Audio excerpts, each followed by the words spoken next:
It's a time to take Greater Lansing Local. Out here at the Lansing Catholic, we got our co-host. He just got a nice, crisp haircut, man. How was that experience? Had to look good for these fellas here. Yeah, we got a couple of legends. We're going to talk to them in a second here, but let's talk about your haircut. Do you feel good about it? What is it? Northside Barber 2 in East Lansing, Yes. No students in. It's in and out quick. I bet it's a 10-minute haircut. The guy's making good. Floyd the barber, man, could not match what your guy did today. That's you look good, man. I envy your head, man. Yeah. You got it going on. Our other co-host, Teddy Terzian, out here. Hey, he put a lot of enrollment money in this school. Oh, yeah. Yeah. Was it worth it? It's definitely worth it. Yeah. 2 of them through here. Yeah, absolutely. Hey, but we got worth it. Great place. How about these legends we have here? We got a couple of legends. We got a couple of the legends. Yeah, let's start with the elder guy. Yeah, you're right there. Gino Baldino of the Gabriels Shamrocks fame, 1968 to 1970, if I'm not mistaken. Correct. And man, you had a heck of a run here before it merged and became Lansing Catholic Central. Lansing Catholic Central in 71. Yeah. So and the guy next to you, pretty good athlete, don't you think? Jimmy Sinicropi. Little good buttons. Started out at Gabriels, and then your freshman sophomore year, and then all of a sudden you were a Cougar for 2 more years. Yeah, right. You were a maniac on that. Quick. I'm going to make this really tight, but sandlot football in the backyard. This guy, tackle. What we did, tackle. He literally. I was a defenseless player. He would have been ragged. He would have been kicked out of the game. But all of a sudden, this guy, and he's like 2 years old, full of muscle. I'm this skinny 8th grader. He knocked me literally out in the middle of Mayfair Drive, and all of a sudden, everything went black and white. Life turned into the Dick Van Dyke Show for me after he hit me. I kid you not. This guy right here, but I love him. That's a funny story, Tommy, because I haven't talked to my one football coach for over 50 years. Uh-huh. He sent me a message just recently. Yeah. He said, you would have been kicked out of every game. Yeah, yes. He goes, because you can't tackle like that. Yeah. You led with your head, not your helmet. Your head. It's fun, some of these college games. It's like, Yeah. We hit somebody. Yeah. I want to go back to the scenario real quickly. Gary, this is my memory is kind of frightening, right? You don't remember this. It was the December 1970. We went to the Eastern Gabriels game. Puffs. People. No. This is basketball. Gino Baldino. Oh. And your sister dropped us off in her Mustang. How I remember this stuff. Green 67. It's right. Green 67. It's nice. 289. Whatever. Anyway, and there was a fight in the game. Mark McLean had to run in the stands. I don't know who got one of the Eastern guys got in a fight, but Gino's team beat Eastern, and that's before Tim May and Mike Hargrove were eligible because they had transferred, if I'm not mistaken. And you beat Eastern. Yeah. See, I remember this stuff. You probably don't remember. Good for you. Yeah, but you remember. You hit some big free throws, and Paul Cook was your coach. Was our coach. Yeah, it was a good team. That was a great team. Absolutely. Yeah. Yep. Yeah. Teddy, what do you remember about these legends right here? I remember watching both of them play. We'd basketball, football. We'd go and watch, and they were a joy to watch, and we got a Hall of Fame guy. I know, Hall of Fame guy. Yeah. Give it to somebody. And we've been talking about this. We were talking the other night when Teddy and I went to the East Lansing Local. Hey, the packed gym. Like we were making it like, wow, the gym is actually packed.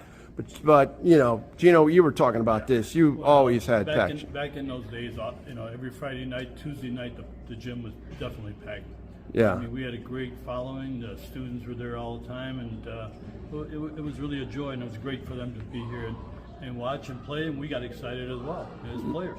Yeah. Jimmy, so what was it like to merge with your O'Rafferty brothers? Well, that had because they were coming over to your house. Oh, yeah. They came to your house. There were a few conflicts. Was there? Yeah, there were a few. No kidding. They were coming over going, they never saw the Bishop Albers trophy because we beat them 7 years in a row. Whoa. Smack talking 60 years later, or 50 years. But, we really gelled our senior year.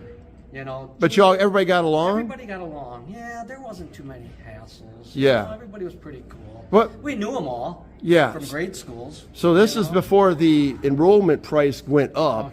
We had The 13 Proquier got voted 1,300 out. kids in here my junior year.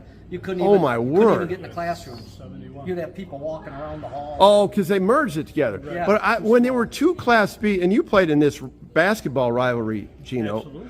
Gabriels or Rafferty, Absolutely. two good teams. Great teams and great history, and we love playing against each other. Great rivalry, and as I was mentioning to you earlier, I never even played at Rafferty High School ever. Because they didn't hold that many attendance. I never knew that. They built that high school, and it was around for like 4 years, and it became something else. And we played at Waverly High School, or we played at Gabriels High School. So Wow. we had such a following. So what were those games like? Because I think I've seen some pictures of some of the highlight, They were phenomenal because we really went after each other. We obviously knew a lot of the players I'll bet you because did. of the Catholic League in 7th and 8th grade. Yeah. And we had some great rivalries in the East Side against the West Side, and it was just really a joy. But it was great when they merged too. So at one time we even had 4 of the 6 guys in all city were Catholic kids. So Oh my. yeah, it was great. Well, and we were talking about that O'Rafferty team that George Fox was coaching. Absolutely. Ironically, and then he went on to Everett, and then Paul Cook was coaching at Gabriels and Lansing Catholic, and he goes on to Eastern, and they go. Absolutely, yeah. I mean, now those are a couple of legends. Mary Ellen just living a couple doors down the street here. So, Great lady. yeah. Well, Teddy, when you look at this school, it's still hanging in there. It's still got good athletes. We know Jim Baker well, and all the other folks around here. It's been, and your kids really had a good experience. And the facilities are just top notch. Yeah. Just in the last few years, they've really updated some things, and had that new football stadium is beautiful out there. Yeah. The track and Yeah. phenomenal. Yeah. Snelly, do you remember Jimmy playing football and Gino? Tell you what, I met Jimmy probably in the late 50s, if not 1960s. Same neighborhood over by Oh, because you were at Street. Home Street. I forgot before you came up and kind of moved in up in Kingswood, the Pirellis. Okay, Yes. And I met Gino when I worked at his sister and brother-in-law's Roma Bakery. Ah, yes. Okay, this was after Gino's stellar career playing basketball here. He was a star at Lansing Community College, and then he went on to play soccer at Michigan State. Yeah. And so I used to make pizzas for the soccer team. We used to travel to away games. I remember there were 3, if I'm not mistaken. Yes. Well, that was a time, man. You're talking about athletes, basketball, soccer, football, You got it all. Eating. Yes. Intimidator. Okay. But we're going to end on this really, really unique story. So Gino arrives here in America, what, 3rd grade? 3rd grade, yeah. And who picks you up at the airport? This guy. And this guy didn't know how to speak English. This guy didn't know how to speak Italian or whatever. So how'd that conversation go? Well, my mother spoke. And he spoke to her. Okay. Of course, and my brother, we sat in the back and laughed at him. Wow.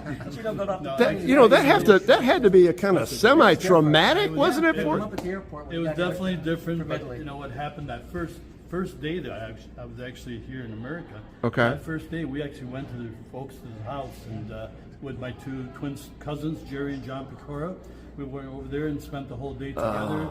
And wow. Just, great athletes. This is a small great town, family. man. It was really cool. It was Wow. So I got to ask you this. So you're going to school. How did you learn the language? That had to be awkward. It was slow and easy, a little bit at a time. You learn, the English language is not the easiest one to learn, obviously, but you pick it up a little bit at a time, and you get better at it. And so I still have problems sometimes. We all have problems. But it was, it is what it is. You learn and you keep on going. Wow. I want to That's say one thing about the language. I think he taught me a lot of the bad words. really. Yeah. Hey, I'm going to go on record. I'm going to go on record right now. I learned more bad words from this guy at Kingswood Drive. You taught me some words, some concepts that I had never heard of before. I'm in 7th grade and you're in 9th grade, so you figure it out. All right, guys. Hey, these are. Not only legends, Yeah. 2 of the best guys. Oh yeah. Let's embarrass the hell out of them. Yeah. Here's the 20. Well done. All right, Teddy. You want, Yeah. don't end it yet, but you want to support local. You need commercial real estate. Gino Oh, Baldino's look the at man. you. Well, woo. Yeah. Yep. Scores of years. Yep. And if you want to just hang out at restaurants as a retired guy, just hang out with this guy. hang out That's with all he him. does. That's Go ahead. No. Jimmy Sinicropi. Okay. Teddy, Gino, Jimmy, Snelly. Support local sports. So much fun. Yeah, this is so much fun. Until next time, Tom's Take, Greater Lansing Local.